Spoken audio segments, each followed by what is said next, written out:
ವಿದ್ಯಾರ್ಥಿಗಳೇ, ಪೋಷಕರೇ ಮತ್ತು ನನ್ನ GH ಮ್ಯಾಥ್ಸ್ ಯೂಟ್ಯೂಬಲ್ಲಿ ಸಬ್ಸ್ಕ್ರೈಬ್ ಆಗಿರ್ತಕ್ಕಂಥ ಎಲ್ಲ ಸ್ನೇಹಿತರೇ, ವಿದ್ಯಾರ್ಥಿಗಳೇ ಹಾಗೂ ವೃತ್ತಿ ಬಾಂಧವರೇ, ಲೆಕ್ಚರರ್ಸ್ ಮತ್ತು ಶಿಕ್ಷಕರು ಮತ್ತು ಬೇರೆ ಯಾರೇ ಆಗಿದ್ದರೂ ಅವ್ರಿಗೂ ಸಹ ನಾನು ಮಾಹಿತಿಯನ್ನು ಕೊಡೋದಕ್ಕೆ ಮತ್ತು ಮಾಹಿತಿಯನ್ನು ತಿಳ್ಕೊಳ್ಳೋದಕ್ಕೆ ಪ್ರಯತ್ನ ಪಡ್ತಾಯಿದ್ದೀನಿ. ಈಗ CET ಬರಿತಾ ಇರತಕ್ಕಂಥ ನಮ್ಮ ಸೆಕೆಂಡ್ PUC ಸೈನ್ಸ್ ಸ್ಟೂಡೆಂಟ್ಸು ಕೆಲವು ದಾಖಲೆಗಳನ್ನು ರೆಡಿ ಮಾಡ್ಕೊಬೇಕು. ಆ ರೆಡಿ ಮಾಡ್ಕೊಳ್ಳೋದಕ್ಕೆ ಕರ್ನಾಟಕ ಎಜುಕೇಷನ್ ಅಥಾರಿಟಿ KEA ಎಲ್ಲ ಮಾಹಿತಿಗಳನ್ನು ಕೊಟ್ಟಿದೆ, ಸ್ಪಷ್ಟವಾಗಿ ಕೊಟ್ಟಿದೆ. ಯಾವುದೇ ರೀತಿಯಾಗಿರ್ತಕ್ಕಂಥ ವಿದ್ಯಾರ್ಥಿಗಳು ಗೊಂದಲಕ್ಕೆ ಈಡಾಗಬಾರ್ದು ಅಂತಲೇ ಮುಂಚಿತವಾಗಿ ಅವರೆಲ್ಲ ಡೈರೆಕ್ಷನ್ಸನ್ನು ಕೊಟ್ಟಿದ್ದಾರೆ.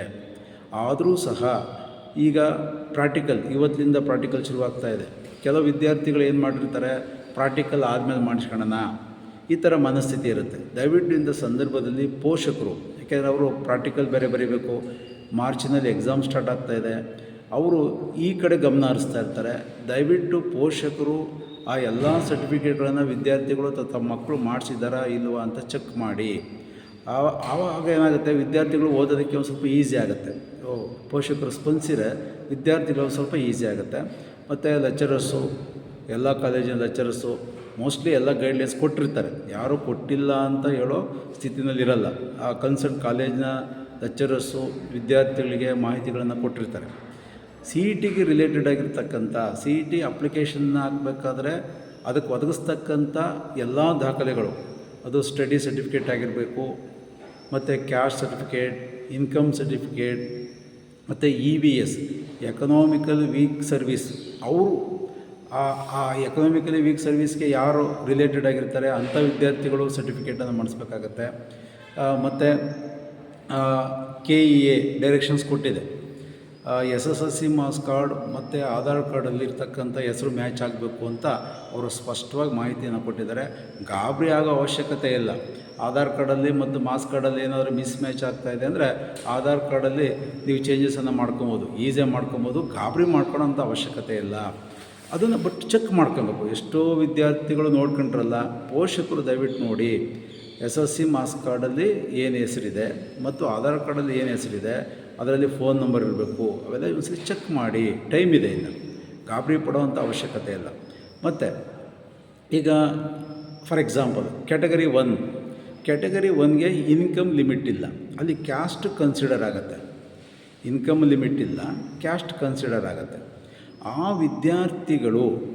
ವಿದ್ಯಾರ್ಥಿಗಳು ರೂರಲ್ ಸರ್ಟಿಫಿಕೇಟ್, ಗ್ರಾಮೀಣದಲ್ಲಿ ಓದಿದರೆ ಮತ್ತು ಕನ್ನಡ ಮೀಡಿಯಮ್ ಓದಿದರೆ ಅಂಥ ವಿದ್ಯಾರ್ಥಿಗಳು ಆ ಸರ್ಟಿಫಿಕೇಟ್ಗಳನ್ನು ಮಾಡಿಸ್ಬೇಕಾಗತ್ತೆ.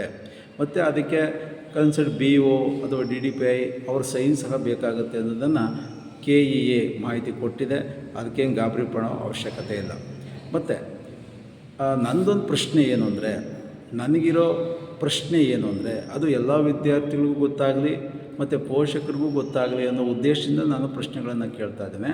ನನ್ನ GH ಮ್ಯಾಥ್ಸ್ ಯೂಟ್ಯೂಬಲ್ಲಿ ನನ್ನ ಪ್ರಶ್ನೆಗಳಿಗೆ ನೀವು ಕರೆಕ್ಟಾಗಿ ಸ್ಪಷ್ಟವಾಗಿ ಯಾವುದೇ ಗೊಂದಲ ಇಲ್ಲದೆ ಸ್ಪಷ್ಟವಾಗಿ ಉತ್ತರ ಕೊಟ್ಟರೆ ವಿದ್ಯಾರ್ಥಿಗಳಿಗೆ ಮತ್ತು ಪೋಷಕರಿಗೆ ಅನುಕೂಲ ಆಗುತ್ತೆ. ಯಾಕಂದರೆ ನನಗೆ ವಿದ್ಯಾರ್ಥಿಗಳು ಮತ್ತು ಪೋಷಕರು ಕೇಳ್ತಕ್ಕಂಥ ಪ್ರಶ್ನೆನ ನಾನು GH ಮ್ಯಾಥ್ಸ್ ಯೂಟ್ಯೂಬಲ್ಲಿ ಕೇಳ್ತಾ ಇದ್ದೇನೆ. ಗೊತ್ತಿದ್ದರೆ ತೊಂದರೆ ಏನಿಲ್ಲ, ಬಟ್ ಗೊತ್ತಿರ್ತಕ್ಕಂಥವ್ರು ಆಲ್ರೆಡಿ ಅಪ್ಲೈ ಮಾಡಿರ್ತಾರಲ್ಲ, ಅವರು ಆ ವಿಷಯವನ್ನು ಶೇರ್ ಮಾಡ್ಕೊಂಡ್ರೆ ಈಗ ಫ್ರೆಶ್ ಆಗ್ತಕ್ಕಂಥ ವಿದ್ಯಾರ್ಥಿಗಳಿಗೆ ಅನುಕೂಲ ಆಗುತ್ತೆ ಅನ್ನೋ ಉದ್ದೇಶದಿಂದ ಕೇಳ್ತಾ ಇದ್ದೀನಿ. ಈಗ SC ST ವಿದ್ಯಾರ್ಥಿಗಳು ಫಾರ್ ಎಕ್ಸಾಂಪಲ್ 8 ಲಕ್ಷಕ್ಕಿಂತ ಜಾಸ್ತಿ ಇದ್ದರೆ ಇನ್ಕಮ್, ಆ ವಿದ್ಯಾರ್ಥಿಗಳಿಗೆ ಕ್ಯಾಸ್ಟ್ ಕನ್ಸಿಡರ್ ಆಗುತ್ತೆ. ಮತ್ತು ಅಂತಹ ವಿದ್ಯಾರ್ಥಿಗಳಿಗೆ ರೂರಲ್ ಓದಿದರೆ ಅದು ಕನ್ಸಿಡರ್ ಆಗುತ್ತಾ ಇಲ್ವಾ, ಮತ್ತು ಕನ್ನಡ ಮಾಧ್ಯಮದಲ್ಲಿ ಓದಿದರೆ ಅದು ಕನ್ಸಿಡರ್ ಆಗುತ್ತಾ ಇಲ್ವಾ, ಅದೊಂದು ಸ್ಪಷ್ಟ ಮಾಹಿತಿಯನ್ನು ಗೊತ್ತಿದ್ದರೆ ತೊಂದರೆ ಏನಿಲ್ಲ. ಆದರೆ ಗೊತ್ತಿಲ್ಲದಿರ್ತಕ್ಕಂಥ ವಿದ್ಯಾರ್ಥಿಗಳಿಗೆ ಮತ್ತು ಪೋಷಕರಿಗೆ ಅದು ಗೊತ್ತಾಗಲಿ ಅನ್ನೋ ಉದ್ದೇಶದಿಂದ ನಾನು ಕೇಳ್ತಾ ಇದ್ದೇನೆ. ಒಂದು, ಮತ್ತು ಈಗ ಸಪೋಸ್ SC ST ವಿದ್ಯಾರ್ಥಿಗಳು ಇನ್ಕಮ್ ಲಿಮಿಟ್ ಜಾಸ್ತಿ ಇರುತ್ತೆ, ಅವರು ಡೈರೆಕ್ಟಾಗಿ ಜನರಲ್ಗೆ ಅಪ್ಲೈ ಮಾಡಿರು ಅಂದ್ಕೊಂಡ್ರೆ, ಸಪೋಸ್ ಇನ್ಕಮ್ ಜಾಸ್ತಿ ಇದ್ದು ರೂರಲ್ ಸರ್ಟಿಫಿಕೇಟು ಮತ್ತು ಗ್ರಾಮೀಣ ಅಂತೀವಿ, ಅದು ಮತ್ತು ಕನ್ನಡ ಮೀಡಿಯಮ್ ಕನ್ಸಿಡರ್ ಆಗಲಿಲ್ಲ ಅಂದ ಪಕ್ಷದಲ್ಲಿ ಅವ್ರು ಡೈರೆಕ್ಟಾಗಿ ಏನಾದರೂ ಜನರಲ್ಗೆ ಅಪ್ಲೈ ಮಾಡಿದಾಗ ಅವ್ರಿಗೆ ರೂರಲ್ ಸರ್ಟಿಫಿಕೇಟು ಮತ್ತು ಕನ್ನಡ ಮೀಡಿಯಮ್ ಕನ್ಸಿಡರ್ ಆಗುತ್ತಾ ಇಲ್ವಾ, ಅದೊಂದು ಮಾಹಿತಿನ ದಯವಿಟ್ಟು ನನ್ನ ಕಾಮೆಂಟ್ ಬಾಕ್ಸಲ್ಲಿ ಸ್ಪಷ್ಟವಾಗಿ ಗೊತ್ತಿರ್ತಕ್ಕಂಥವ್ರು ಮಾತ್ರ ಹಾಕಿ, ಗೊತ್ತಾಗಲಿ ಅನ್ನೋ ಉದ್ದೇಶದಿಂದ ಅಷ್ಟೇ. ಇಲ್ಲ ಅಂದರೆ ಇಲ್ಲ, ಹೌದು ಅಂದರೆ ಅದು ಮಾಹಿತಿ ಚೆನ್ನಾಗಿ ಕೊಟ್ಟರೆ ವಿದ್ಯಾರ್ಥಿಗಳಿಗೆ ಮತ್ತು ಪೋಷಕರಿಗೆ ಅನುಕೂಲ ಆಗುತ್ತೆ. ಮತ್ತು ಜನರಲ್ ಯಾವುದೇ OBC ಇರೋದಿಲ್ಲ, SC ST ಏನೂ ಇರೋಲ್ಲ, ಪ್ಯೂರ್ಲಿ ಜನರಲ್ ವಿದ್ಯಾರ್ಥಿಗಳಿಗೆ ಕನ್ನಡ ಮೀಡಿಯಮ್ ಮತ್ತು ರೂರಲ್ ಸರ್ಟಿಫಿಕೇಟ್ ಕನ್ಸಿಡರ್ ಆಗುತ್ತಾ ಇಲ್ವಾ, ಅದು ಸ್ಪಷ್ಟವಾದ ಮಾಹಿತಿನ ನೀಡಿ. ಮತ್ತು EVS ಎಕನಾಮಿಕಲಿ ವೀಕ್ ಸರ್ವಿಸ್ ವಿದ್ಯಾರ್ಥಿಗಳು, ಅದನ್ನು ಅಪ್ಲೈ ಮಾಡ್ತಕ್ಕಂಥ ವಿದ್ಯಾರ್ಥಿಗಳು ಯಾವ್ಯಾವ ಕ್ಯಾಟಗರಿ ವಿದ್ಯಾರ್ಥಿಗಳು ಅಪ್ಲೈ ಮಾಡ್ಬೋದು, ಮತ್ತು ಆ ಸರ್ಟಿಫಿಕೇಟನ್ನು ಎಲ್ಲಿ ಮಾಡಿಸ್ಬೇಕು, ಯಾವ ಥರ ಮಾಡಿಸ್ಬೇಕು, ಅಥವಾ ತಾಲೂಕು ಆಫೀಸಲ್ಲಿ ಮಾಡಿಸ್ಬೇಕಾ ಅಥವಾ ಅದು ಇಂಗ್ಲೀಷ್ನಲ್ಲಿರಬೇಕಾ, ಈ ಥರ ಮಾಹಿತಿಯನ್ನು ಕೊಟ್ಟರೆ ದಯವಿಟ್ಟು ವಿದ್ಯಾರ್ಥಿಗಳಿಗೆ ಅನುಕೂಲ ಆಗುತ್ತೆ, ಪೋಷಕರಿಗೂ ಅನುಕೂಲ ಆಗುತ್ತೆ. ಸಪೋಸ್ ಈಗ EVS ಅಪ್ಲೈ ಮಾಡ್ತಕ್ಕಂಥ ವಿದ್ಯಾರ್ಥಿಗಳು ಅವರು ಒರಿಜಿನಲ್ ಕ್ಯಾಸ್ಟ್ ಏನಿರುತ್ತೆ ಅದಕ್ಕೂ ಅಪ್ಲೈ ಮಾಡಿ, ಅಲ್ಲೂ ಅಪ್ಲೈ ಮಾಡಿದರೆ ಎರಡು ಕಡೆಯೂ ಅನುಕೂಲ ಆಗುತ್ತಾ ಅಥವಾ ಇಲ್ವಾ ಅನ್ನೋದ್ರ ಬಗ್ಗೆ ಮಾಹಿತಿನ ಕೊಟ್ಟರೆ ವಿದ್ಯಾರ್ಥಿಗಳಿಗೆ ಬಹಳ ಅನುಕೂಲ ಆಗುತ್ತೆ. ಮತ್ತು ಈಗ ಸಪೋಸು 371 ಕಲ್ಯಾಣ ಕರ್ನಾಟಕ ಆ ಭಾಗದ ವಿದ್ಯಾರ್ಥಿಗಳಿಗೆ, ಸಪೋಸ್ ಈಗ ಅಲ್ಲಿ ರಾಯಚೂರು ಗುಲ್ಬರ್ಗ ವಿದ್ಯಾರ್ಥಿಗಳು ತುಮಕೂರಲ್ಲೋ ಅಥವಾ ಬೆಂಗಳೂರಲ್ಲೋ ಬೇರೆ ಯಾವುದೋ ಡಿಸ್ಟಿಕಲ್ಲಿ ಓದ್ತಾ ಇರ್ತಾರೆ. ಈಗ ಅವರು ಆ ಸರ್ಟಿಫಿಕೇಟನ್ನು ಮಾಡಿಸ್ಬೇಕಾದ್ರೆ ರಾಯಚೂರಿಗೆ ಹೋಗ್ಬೇಕು. ಅಲ್ಲಿ ಒಂದು 2-3 ದಿನ ಆದರೆ ಇಲ್ಲಿ ಪ್ರಾಕ್ಟಿಕಲ್ ಬೇರೆ ಇರುತ್ತೆ, ಮಾರ್ಚಿನಲ್ಲಿ ಎಕ್ಸಾಮ್ ಇರುತ್ತೆ. ಅಲ್ಲಿ ಮಾಡ್ಸೋಕ್ಕೋಗಿ 2-3 ದಿನ ಏನಾದರೂ ಲೇಟ್ ಆದರೆ ಅವ್ರಿಗೆ ಒಂಥರ ಪ್ರೆಷರ್ ಮತ್ತು ಗೊಂದಲ ಆಗುತ್ತೆ. ಅದಕ್ಕೋಸ್ಕರ ವಿದ್ಯಾರ್ಥಿಗಳಿಗೆ ಹೋದ ತಕ್ಷಣ ತಾಲೂಕು ಆಫೀಸಲ್ಲಾಗಿರ್ಬೋದು ಆ ಸರ್ಟಿಫಿಕೇಟ್ ಎಲ್ಲಿ ಮಾಡಿಸ್ತಾರೆ ಅಲ್ಲಿ ಒಂದು ಸಪ್ರೇಟ್ ವಿದ್ಯಾರ್ಥಿಗಳಿಗೋಸ್ಕರನೇ ಸಹಾಯವಾಣಿ ಒಂದು ಕೌಂಟ್ರನ್ನು ತೆಗೆದ್ರೆ ಈ ಎಕ್ಸಾಮ್ ಟೈಮಲ್ಲಿ ಅಂತಹ ವಿದ್ಯಾರ್ಥಿಗಳಿಗೆ ಹೋದ ತಕ್ಷಣ ಸರ್ಟಿಫಿಕೇಟ್ ಮಾಡಿಕೊಡ್ಬೇಕು ಅಂಥ ಒಂದು ಸಹಾಯವಾಣಿಯನ್ನು ಮಾಡಿಕೊಟ್ರೆ ಬಹಳ ಅನುಕೂಲ ಆಗುತ್ತೆ ಈ ಸಂದರ್ಭದಲ್ಲಿ. ಯಾಕೆಂದರೆ ಪ್ರಾಕ್ಟಿಕಲ್ ಶುರುವಾಗಿದೆ, ಮಾರ್ಚಿನಲ್ಲಿ ಎಕ್ಸಾಮು, ಆ ಮಧ್ಯದಲ್ಲಿ CET ಅಪ್ಲಿಕೇಶನ್ಸ್ ಹಾಕಬೇಕು. ಬರೀ ಸರ್ಟಿಫಿಕೇಟ್ ಮಾಡಿಸೋದ್ರಲ್ಲೇ ಅವ್ರು ಓಡಾಡ್ಕೊಂಡು ಕೂತ್ಕೊಂಡ್ರೆ ಕಾಲ ಹಣ ಅಥವಾ ವ್ಯಯ ಆಗ್ಬೋದು ಅನ್ನೋ ಉದ್ದೇಶದಿಂದ ನಾನು ಸಂಬಂಧಪಟ್ಟ ಅಧಿಕಾರಿಗಳಲ್ಲಿ, ಶಿಕ್ಷಣ ಸಚಿವರಲ್ಲಿ, ಸರ್ಕಾರಗಳಲ್ಲಿ ಮನವಿ ಮಾಡ್ಕೊಳ್ಳೋದಿಷ್ಟೇ, ವಿದ್ಯಾರ್ಥಿಗಳು ಹೋದ ತಕ್ಷಣ ಸರ್ಟಿಫಿಕೇಟನ್ನು ಮಾಡಿಕೊಂಡ್ರೆ ಆ ವಿದ್ಯಾರ್ಥಿಗಳಿಗೆ ಓದೋದಕ್ಕೆ ಅನುಕೂಲ ಆಗುತ್ತೆ ಅನ್ನೋದು. ಯಾಕೆಂದರೆ ಇದು ಕಂಟಿನ್ಯೂಸ್ ಆಗಿ ನೋಡಿ, JEE ಬಂತು, ನೆಕ್ಸ್ಟ್ ಹಿಂದೆಲೇ ಪ್ರಾಕ್ಟಿಕಲ್ ಬಂತು, ನೆಕ್ಸ್ಟ್ ಮಾರ್ಚಿನಲ್ಲಿ ಎಕ್ಸಾಮು, CET ಅಪ್ಲಿಕೇಶನ್ ಹಾಕಬೇಕು, ಸರ್ಟಿಫಿಕೇಟ್ಗಳು ಮಾಡಿಸ್ಬೇಕು. ಓಡಾಡೋ ಸಂದರ್ಭದಲ್ಲಿ ಓದೋದಕ್ಕೆ ಎಲ್ಲಿ ಪ್ರೆಸರ್ ಆಗುತ್ತೋ ಅನ್ನೋ ಉದ್ದೇಶದಿಂದ ನಾನು ನನಗನ್ಸಿದ್ದನ್ನು ನಾನು ನನ್ನ GH ಮ್ಯಾಥ್ಸ್ ಯೂಟ್ಯೂಬಲ್ಲಿ ಅಪ್ಲೋಡ್ ಮಾಡ್ತಾಯಿದ್ದೇನೆ.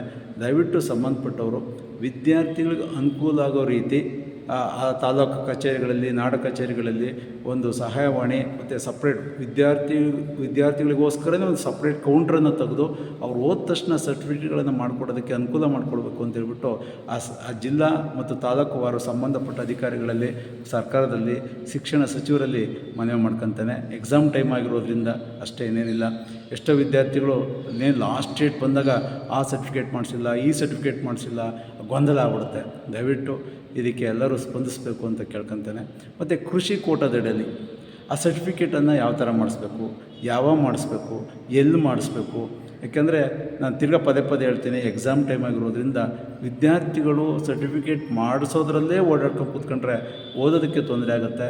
ಅದಕ್ಕೋಸ್ಕರ ಆ ಕೃಷಿ ಕೋಟಾದಡಿಯಲ್ಲಿ ರೈತರು ಜಮೀನು ಎಷ್ಟು ಪಡೆದಿರಬೇಕು, ಮತ್ತು ಆ ಸರ್ಟಿಫಿಕೇಟನ್ನು ಎಲ್ಲಿ ಮಾಡಿಸ್ಬೇಕು, ಯಾವ ಥರ ಮಾಡಿಸ್ಬೇಕು ಅನ್ನೋದನ್ನು ನನ್ನ ಯೂಟ್ಯೂಬಲ್ಲಿ ಕಾಮೆಂಟ್ ಬಾಕ್ಸಲ್ಲಿ ಸ್ಪಷ್ಟವಾಗಿ ಗೊತ್ತಿರೋರು ಮಾತ್ರ. ಏಕೆಂದರೆ ಯಾವುದೇ ಕಾರಣಕ್ಕೂ ತಪ್ಪು ಮಾಹಿತಿ ಹೋಗಬಾರ್ದು ಮಕ್ಕಳಿಗೆ, ಪೋಷಕರಿಗೆ.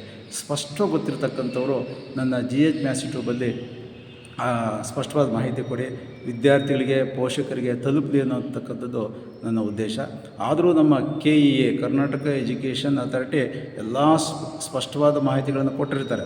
ಈಗ ಎಷ್ಟೋ ಮಕ್ಕಳ ಹತ್ರ ಮೊಬೈಲ್ ಇರಲ್ಲ, ಪೋಷಕರ ಹತ್ರ ಹಳ್ಳಿಗಳಲ್ಲಿ ಮೊಬೈಲ್ ಇರಲ್ಲ, ಮತ್ತು ಇಂಟರ್ನೆಟ್ ಇರಲ್ಲ, ಬಡ ಮಕ್ಕಳು ಇರ್ತಾರೆ.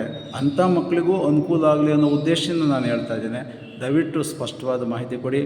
ಓಕೆ, ಸ್ಪಷ್ಟವಾದ ಮಾಹಿತಿ ಕೊಟ್ಟರೆ ಅನುಕೂಲ ಆಗುತ್ತೆ. ಈ ಸಂದರ್ಭದಲ್ಲಿ ಇದಿರೋದು ಒಂದೇ ಒಂದು ತಿಂಗಳೀಗ. ಈಗ ಪ್ರಾಕ್ಟಿಕಲ್ ಇವಾಗ ಸ್ಟಾರ್ಟ್ ಆಗಿದೆ ಅಂದರೆ ಮಾರ್ಚಿಗಾಲೇ ಫಸ್ಟ್ ವೀಕೆ ಎಕ್ಸಾಮ್ ಸ್ಟಾರ್ಟ್ ಆಗಿಬಿಡುತ್ತೆ. ಆ ಒಂದು ತಿಂಗಳಲ್ಲಿ ಅವರು ಪ್ರಾಕ್ಟಿಕಲ್ ಮಾಡಬೇಕು, ಅಪ್ಲಿಕೇಶನ್ ಹಾಕಬೇಕು, ಡಾಕ್ಯುಮೆಂಟ್ಸ್ ರೆಡಿ ಮಾಡ್ಕೊಬೇಕು. ಸಪೋಸ್ ಆಧಾರ್ ಕಾರ್ಡಲ್ಲಿ ಮತ್ತು ಮಾಸ್ ಕಾರ್ಡಲ್ಲಿ ಏನಾದರೂ ಹೆಸರು ಚೇಂಜಸ್ ಇದ್ದರೆ ಅದು ರೆಡಿ ಮಾಡ್ಕೊಬೇಕು. ಇಷ್ಟೆಲ್ಲ ಗೊಂದಲ ಇರೋದರಿಂದ ಸ್ಪಷ್ಟವಾದ ಮಾಹಿತಿನ, ದಾಖಲೆಗಳನ್ನು ಮಾಡ್ಕೊಳ್ಳೋದಕ್ಕೆ ಸ್ಪಷ್ಟವಾದ ಮಾಹಿತಿನ ಬಲ್ಲವರು ಕೊಡಬೇಕು ಅಂತ ನನ್ನ GH ಯೂಟ್ಯೂಬಲ್ಲಿ ಕೇಳ್ಕೊತಾ ಇದ್ದೇನೆ. ಓಕೆ, ವಂದನೆಗಳು.